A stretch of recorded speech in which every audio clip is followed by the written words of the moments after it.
titled The First Week. If we all agreed to, on Monday, we could plant a pollinator garden on every corner and turn over one parking spot per block to vegetables and fruit. But first, on Sunday, we should assemble all the healers, all the yogis, the chiropractors, sangomas, and sage smudgers, and ask them to have coffee with the matriarchs and the refugees and the trans sex workers and the small town queers and anybody who has yelled at a marble building through a bullhorn or raised a child in times of war. And by lunchtime, all of us would learn to locate, heal, and fortify our spines. That evening, the musicians would find our diaphragms and teach us new songs to sing while planting.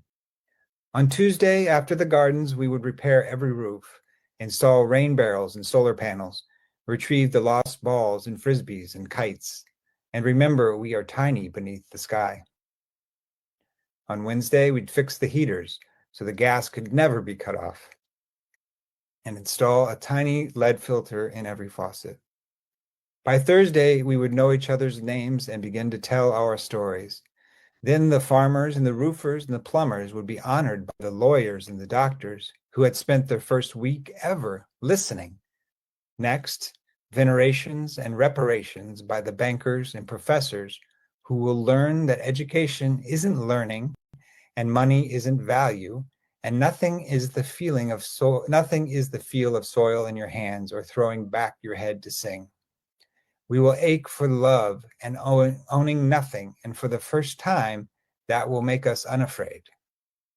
By Friday, we will be too busy healing, tending, and child rearing for waging war, so the soldiers will have no orders, the police will have quiet radios and no calls. So we will tear apart the prisons and send the guards to rehab, where first graders and nursery workers will teach them slowly to trust humanity again, beginning with their own. We will use the bricks and fences to build community centers and wide porches where the grannies can knit and keep watch instead.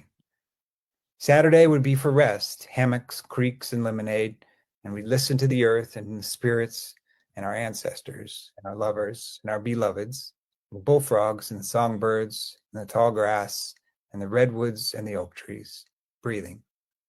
For one day every week, breathing. And by next Sunday, we would know who else we need.